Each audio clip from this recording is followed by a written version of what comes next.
Bendiciones para todos, todos sean bienvenidos. Hoy vamos a ver un tema que se titula ¿Cómo demostrar que amamos a Dios?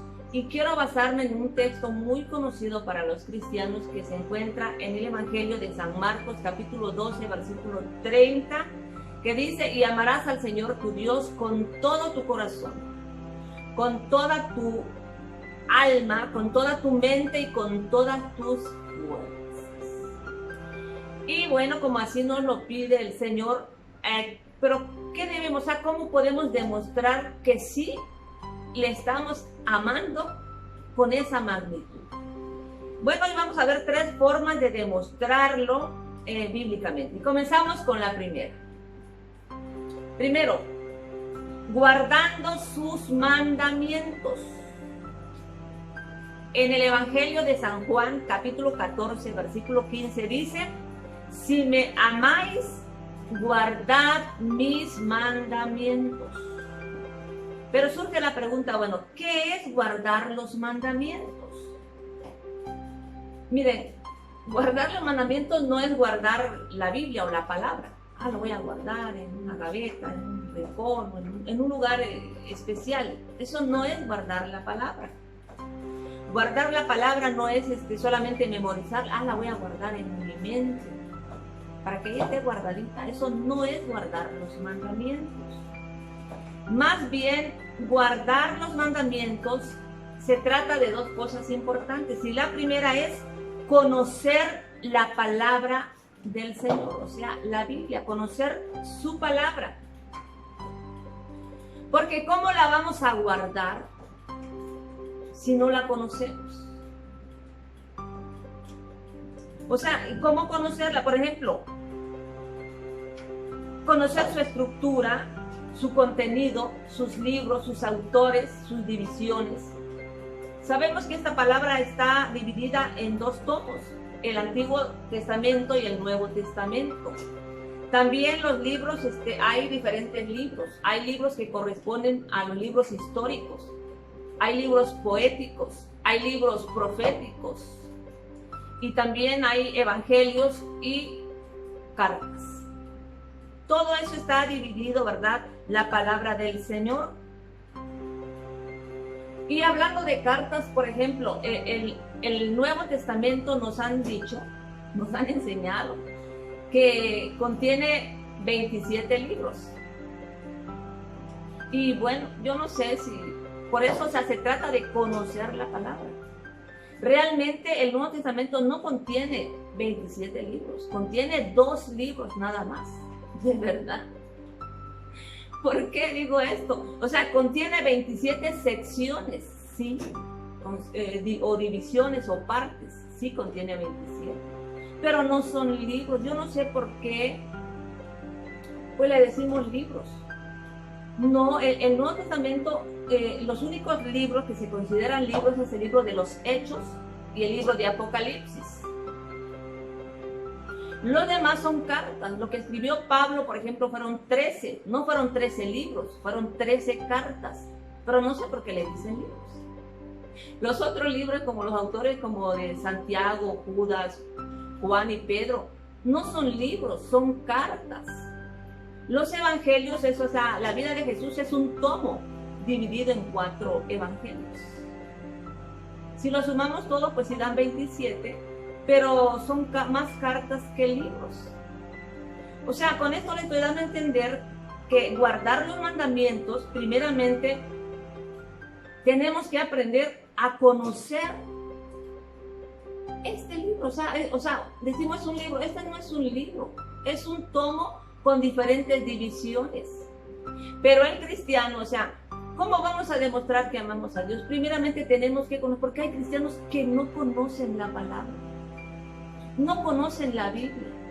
No, los libros proféticos o antiguos lo buscan en el Nuevo Testamento, y lo del Nuevo lo buscan en el Antiguo. O sea, para empezar, el cristianismo, hay muchas cosas que me gustaría enseñarles, ¿verdad? Pero es bonito ir conociendo la palabra del Señor. Por ejemplo, cuando ya el cristiano que conoce la palabra, Cuando nuestro líder dice, vamos a abrir el libro dicen en el libro de Romanos, es un error. Romanos no es un libro, es una carta. Se debe decir, vamos a abrir la carta a los romanos. ¿Sí? Vamos a leer el libro de Isaías. No es un libro. Entonces inmediatamente el cristiano se debe ubicar. Es el Antiguo Testamento y es un libro profético. Que vamos a leer Josué tanto. Es un libro histórico del Antiguo Testamento. ¿Sí? Vamos a leer el libro de los Hechos. Es un libro del Nuevo Testamento. Y vamos a leer el Salmo es un libro poético del Antiguo Testamento. O sea, cuando el cristiano conoce la palabra, en el momento que alguien cita la Biblia, en este caso, se ubica en qué tipo de libro o carta está, o si es antiguo o nuevo, y de qué se trata. Eso es ir conociendo la palabra. Gloria al Señor. Bueno, aparte de conocerla, para guardar los mandamientos de Dios, también se necesita practicarla. Miren lo que dice el Salmo 119:34. Dame entendimiento para guardar tu ley, y dice, y la cumpla de todo corazón. Practicar la palabra es poner por obra lo que constantemente estamos leyendo. ¿Por qué creen que el cristiano es transformado? Porque al estudiarla, al escudriñarla, encontramos un montón de cosas que nosotros practicábamos y que estaban mal. Pero cuando nos ubicamos decimos, ¿a poco esto no es correcto? Y ya como que el Espíritu Santo, ¿verdad?, nos insta a decir, bueno, sí, esto es mal y debe dejar. Y por eso hemos ido dejando muchas mañas, muchas cosas malas. ¿Por qué?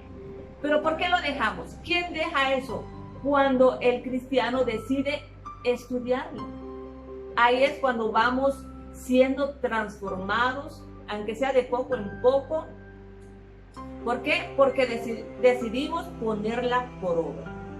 Bien, cuando el cristiano se da a la tarea de conocer qué es lo que está leyendo y le da deseo de practicarla, o ponerlo por obra, de esa forma está demostrando su amor a Dios. Espero que se haya entendido. Número 2. ¿Cómo demostrar que amamos a Dios? Amando a los demás. Miren, en el libro no es el libro, es una carta de Juan, que está, porque Juan escribió un evangelio, pero también escribió 3 cartas. Y una de sus cartas, en el capítulo 4, versículo 20, dice, si alguno dice, yo amo a Dios y aborrece a su hermano, es mentiroso. Pues el que no ama a su hermano a quien ha visto, ¿cómo puede amar a Dios a quien no ha visto? Por eso, ¿cómo demostrar que amamos a Dios? Amando a los demás.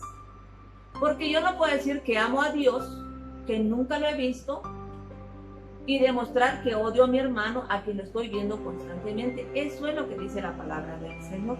Ahora, ¿qué es amar a los demás? Miren, hay 3 cosas para saber que de verdad estamos amando a los demás. Y si no lo tienes, bueno, ahorita lo vas a aprender. ¿Cómo puedo saber que estoy amando a los demás? Primeramente es que hay que aceptar a las personas tal y como son, con sus defectos y sus virtudes. O sea, no hay que criticarlos o tratar de cambiarlos. Nosotros no podemos cambiar a la gente. Quizás es algo que a nosotros, a lo mejor ese defecto que tiene, porque no está en nosotros y nos choca, vamos a decir, nos cae mal. Pero de eso se trata. Amar a los demás es aceptarlos tal como son. Segundo, para amar a los demás es mantener una amistad con ellos. Pero que cae mal. Precisamente hay que mantener esa amistad para irlos conociendo porque son así.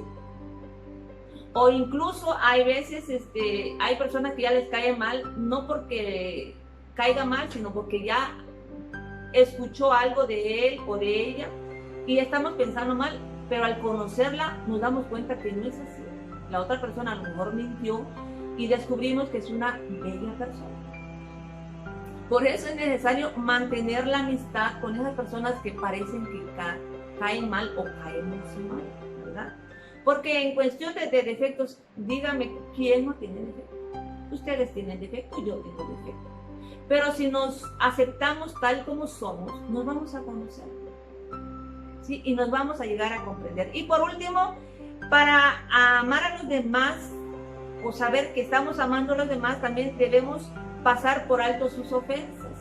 Ahí es donde se practica. Si tú te juntas nada más con la gente que te cae bien, pues nunca te van a hacer nada mal. Entonces no vas a saber cuándo, si ya sabes perdonar o no sabes perdonar. Por eso necesitamos conocer a otras personas que dicen, caen mal. O sea, que te hagan algo para que tú sepas medir tu corazón, si sabes perdonar o no sabes perdonar, ¿sí? Y en este caso, si logras pasar por alto aquello que te está haciendo, que te dolió, entonces ahí estás demostrando que de verdad le estás amando. Gloria al Señor. ¿Amén? Es más, en el libro también en el Evangelio de San Juan, capítulo 13, 35, Jesús dijo, en esto conocerán todos que sois mis discípulos, si tuviereis amor los unos con los otros. ¿Cómo se van a dar cuenta la gente que realmente amamos a Dios? Cuando estamos amando a los demás, cuando ven amor en nosotros, por nosotros mismos y también por los demás. Gloria al Señor. Número 3. ¿Cómo demostrar que amamos a Dios? Aborreciendo, es el Salmo 97, 10, que dice, los que amáis a Jehová, aborreced el mal. Me encanta ese texto porque está muy claro, no hay mucho que explicar. Los que amamos a Dios, dice, debemos aborrecer el mal. Mire, la palabra aborrecer es sinónimo de odiar, y el significado de odiar es alejarse. Por ejemplo, si una persona, además todos hemos visto eso, si una persona odia a otra persona, llega a ese lugar y se encuentra con la persona aborrecida que no la soporta, no se va a ir a estar junto a él o a ella, ¿verdad? No va a estar cerquita. No, su actitud del odio es alejarse. Todo el ser humano que odia se aleja de la persona que odia. Por eso yo me atrevo a decir que la palabra aborrecer el mal viene de alejarse del mal. ¿Por qué? Porque tienes que odiar el mal. Y si tú odias algo, tienes que alejarte de lo que odias. Y en este caso es el mal, no de la gente, sino del mal, del pecado. Bien, miren, yo además quiero concluir con eso. Los cristianos tenemos que aprender a no solamente hacer la diferencia, sino ver la diferencia. Por ejemplo, para los que viven en el pecado, los que no son cristianos, los que no son convertidos, el pecado lo ven algo normal. Y miren, es más, yo acabo de hablar con una persona ayer precisamente, y yo me quedo hasta, no sé, fría de escuchar a las personas que me dicen, no, lo que pasa es que tú como estás metida nada más en la Biblia, todo dices que no es que la vida no es así. Sí es así. Si el adulterio es normal, la homosexualidad es normal, dice los que borrachos es normal, sí es normal todo eso. Y ese es precisamente, yo cuando escucho, pero son personas que no están convertidas, que a ellos les da lo mismo vivir bien o vivir mal, o sea, es igual, a ellos les da igual, ¿sí? Pero si de verdad fuera normal el pecado, entonces ¿para qué existe este texto? ¿Para qué el Señor nos dice que los que amamos a Dios debemos aborrecer el mal, odiar el mal, el pecado? O sea, ahí vemos la diferencia. Para el que vive en el pecado, pues todo es normal. Pues no, Señor, o sea, para nosotros debe ser anormal. O sea, debemos ver el pecado como pecado.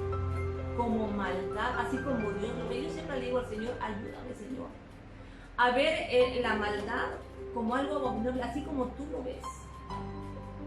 El problema, ¿saben por qué le pido? Porque hay muchos cristianos que ya se están conectando con el pecado. Es más, nuestros líderes, o sea, pues no sé, ellos nos mandan a orar que nuestros gobernantes no acepten que la pedofilia, que la homosexualidad, que los matrimonios igualitarios, que nos mandan a orar que para que no se apruebe algo así, pero realmente no sé si se debe orar, ¿verdad? Porque los paganos pues son paganos y ellos están en un mundo diferente. Más creo que nosotros lo que sí podemos hacer y orar, interceder y rogarle a Dios es que en nuestra comunidad cristiana no sea contaminada de eso. O sea, que los cristianos no nos adaptemos a la forma de ver las cosas como lo ven los mundanos, los paganos, sino que nosotros como cristianos siempre veamos la diferencia entre lo que es normal y lo que es anormal, lo que es bueno y lo que es malo. Que, o sea, esa debe ser siempre nuestra oración. Que nuestra comunidad cristiana, o sea, nosotros los cristianos, sigamos viendo al pecado como maldad, como algo que Dios aborrece y que nosotros no nos incluyamos, o sea, no nos contaminemos con eso. ¿Por qué? O sea, meramente que los que amamos a Dios no solo debemos odiar el mal, sino alejarnos del mal. ¿Por qué? Porque eso está mal y Dios quiere que vivamos. De eso estoy segura. Y si vamos a interceder, que sea por nuestro pueblo, o sea, por nosotros los cristianos, por nuestra comunidad cristiana, que no nos contaminemos. Y ahí sí que, como dice en Malaquías, creo que está en Malaquías, con esto concluyo. Malaquías 3:18 dice: entonces os volveréis y discerniréis la diferencia entre el justo y el malo, entre el que sirve a Dios y el que no le sirve. Tenemos que seguir en esta secuencia, nosotros los cristianos, de ver al pecado como pecado y nosotros alejarnos de eso. ¿Por qué? Porque va a llegar el día en que sí se va a ver la diferencia entre el que es justo, el que vivió en santidad y el que vivió, ¿verdad?, en impureza, el que vivió en pecado. Va a haber mucha diferencia, ¿sí? Y esperamos, ¿verdad?, que la comunidad cristiana pues logremos llegar y vernos, o sea, en nosotros mismos la diferencia que nos hizo diferentes a los que viven en el. Espero de corazón que se haya entendido esta pequeña reflexión. Yo los invito a que se suscriban a mi canal, activen la campanita para que no se pierdan ninguna enseñanza que estamos subiendo aquí en este canal del Estatero Escondido. Que Dios te bendiga.